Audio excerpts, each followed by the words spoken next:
क्या महाराष्ट्र की उद्धव ठाकरे सरकार गिरने वाली है?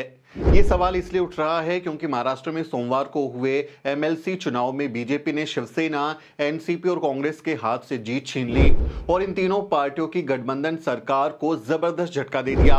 बीजेपी ने ऐसी चाल चली कि ये तीनों पार्टियां बस देखती रह गई। महाराष्ट्र में सबसे ज्यादा सीटें जीतने के बाद भी विपक्ष में बैठी भाजपा ने पहले राज्यसभा चुनाव में और अब विधान परिषद चुनाव में उद्धव ठाकरे को चित कर दिया है।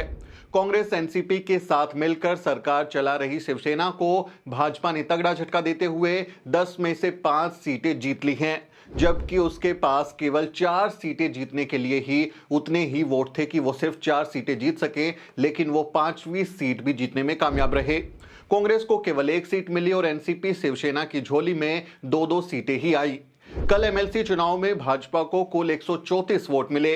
कांग्रेस और शिवसेना दोनों के विधायकों ने क्रॉस वोटिंग की है, यानी उद्धव ठाकरे अपने सहयोगी विधायकों को भी नहीं संभाल पाए, जिसके बाद से देवेंद्र फडणवीस का जोश हाई है। विधान परिषदेच्या निवडणुकीमध्ये भारतीय जनता पक्षाचे 5ही उमेदवार निवडून आले आहेत। आम्ही राज्यसभेच्या निवडणुकीमध्ये 123 मतं घेतली होती, आता आम्ही 134 मतं या ठिकाणी। जय श्रीराम, जय श्रीराम, जय श्रीराम। चिंता की बात सिर्फ ये नहीं है कि एनसीपी और कांग्रेस के विधायकों ने धोखा दे दिया, बल्कि उद्धव सरकार के लिए परेशान करने वाली खबर ये है कि उनके अपने नेता एकनाथ शिंदे एमएलसी चुनाव में वोटिंग के बाद से ही आउट ऑफ रीच हो गए हैं। उनसे संपर्क नहीं हो पा रहा और कई मीडिया रिपोर्ट्स में सोशल मीडिया पर यह दावा किया जा रहा है कि 13 शिवसेना विधायकों के साथ गुजरात के किसी रिजॉर्ट में उन्हें ठहराया गया है। अगर ये खबर सच है तो फिर इसका मतलब यही है कि महाराष्ट्र में जल्द ही बड़ा खेल होने वाला है। 288 सदस्यीय विधानसभा में 106 विधायकों वाली पार्टी भाजपा का 134 वोट हासिल कर लेना मतलब ये है कि बड़े खेल की स्क्रिप्ट तैयार हो चुकी है। सरकार बनाने और बिगाड़ने में माहिर बीजेपी नेता कुछ बड़ा प्लान कर रहे हैं और महाराष्ट्र में सरकार बनाने के लिए कुल 144 विधायकों की जरूरत है और अभी बीजेपी को एमएलसी चुनाव में कितने मिले हैं? 134।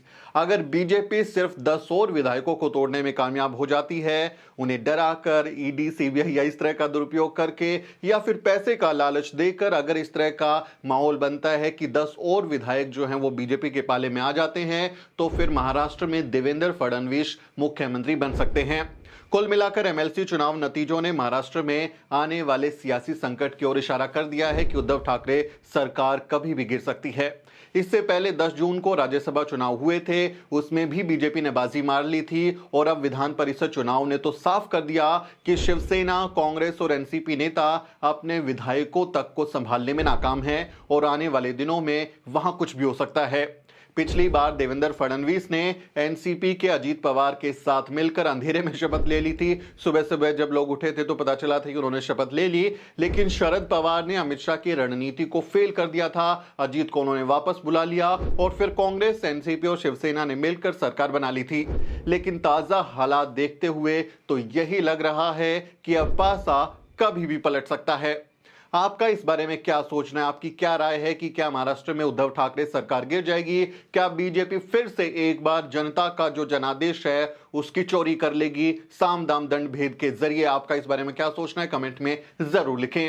आपसे गुजारिश है कि हमारे चैनल को सब्सक्राइब करना ना भूलें। आपसे अपील है कि घंटी का बटन दबाएं ताकि आपको नोटिफिकेशन तुरंत मिल जाए।